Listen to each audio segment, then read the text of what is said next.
knee in the Cowboys' hand. Bill Belichick, his biggest point differential loss in his entire coaching career as the Cowboys take care of business in week 4 of the NFL season and improve to 3-1. We're here with Barry Church, Isaiah Stanback, Nate Newton. I'm Kyle Yeomans. Gentlemen, this is a much happier first word presented by Dr. Pepper than it was last week at this same time, mostly because the Cowboys got back to complimentary football. A couple takeaways from the defense, a couple takeaways that turned into touchdowns for the defense. The offense took care of the ball, won the time of possession battle, and ultimately won the football game. Barry, I'll start with you. What stuck out to you the most? Well, offensively, I got to go with number 4, Dak Prescott out there. I think he played a heck of a game out there. When you talk about efficiency, I think it was 28 of 34, 200 and some yards out there. And what impressed me the most about Dak Prescott is he didn't force anything. He took what the defense gave him. If that shot wasn't there deep down the field, he was checking it down to his tight ends, checking it down to his running backs, letting them do what they do best, and that's create plays. So Dak Prescott, you played a heck of a game.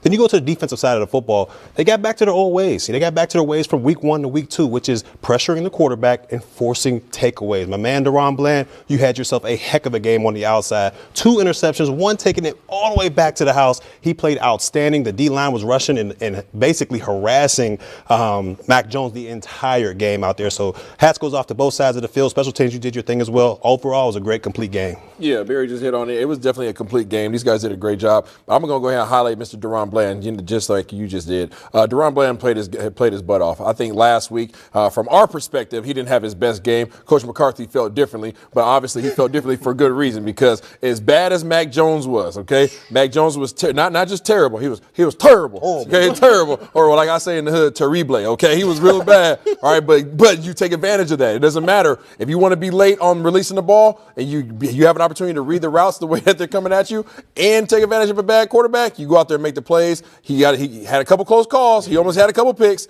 but after that, when it came back his way, he made sure that Mac Jones paid for it. They got back to being who they were. Only 53 yards rushing versus last week of 222. Only 32 yards in penalties versus 107 with 13 last week. They just got back to being who they were. Dak, he found his throws, like you said, Barry. He made some nice throws. We stayed with the run game. We had 30 carries for 124 yards. The Cowboys got back to what we was used to the first 2 weeks. And I don't want to say that, last week was out of kilter game, but that's what it seems to be. At least at the moment, and we'll find out certainly a lot more going into this week. Because you got San Francisco, they won today too. They're 4-0. The Cowboys thinking they probably should have been 4-0 going into that Sunday Night Football matchup. But I want to go back to something that, Isaiah, you pointed out there, is the Cowboys got after Mac Jones. And Mac Jones did not have a great game. 12 of 21, 150 yards. Terrible, as you were saying a second ago. I'm not as good at saying about it. I'm good on that one.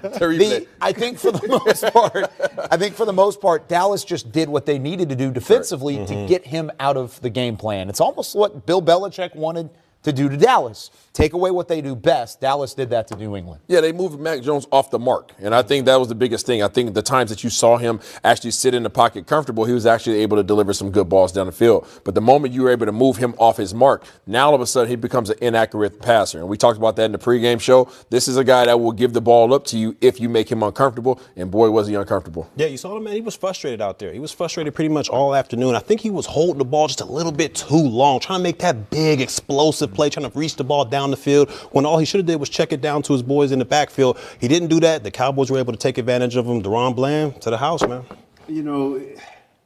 I've never seen a guy, and I hate to say this about a player, who seemed to be smiling when they handed the reins over to the other guy. It seemed like it was a look of relief on his face. I mean, and I guess, you guys have said it, until you face that type of pressure, you just don't know what it's like. And that day, that kid got the chance to feel what this defense can bring to him. And right before we get out of here, I want you to kind of tell me one more thing about the offense. I mean, the way that they were able to run the ball and run it effectively with multiple backs out of the backfield, did that make you feel better based off of what you saw last week? Oh, definitely, with the line being, with the center being back, Biotish and Zach Martin. Zach Martin is that glue, man, that makes everybody feel good. And like we talked about earlier in the pregame, is they started throwing that ball out into the flats, getting our running backs going. And once they spreaded them out, that took them guys out of their normal rhythm. So we were able to run up the middle on them. And when we can run up the middle on anybody, we got out to the outside as the game went on. Nice game.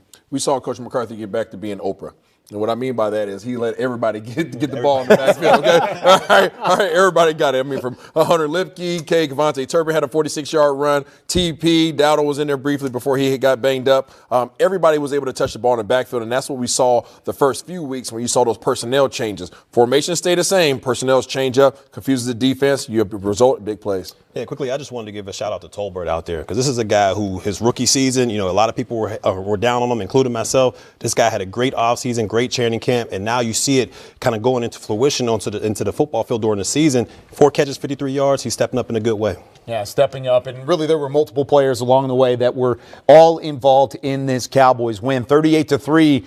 Week 4 is done. We've got more post-game coverage on the way, but Week 5 is only just beginning. Watch party presented by 7-Eleven out at AT&T Stadium. Come out to the Miller Lite House on October 8th for a free watch party to cheer on the Cowboys alongside Cowboys cheerleaders, rowdy, and enjoying $5 Miller Lites barbecue and a game day fanfare and a whole lot more. Gates open at 6 p.m.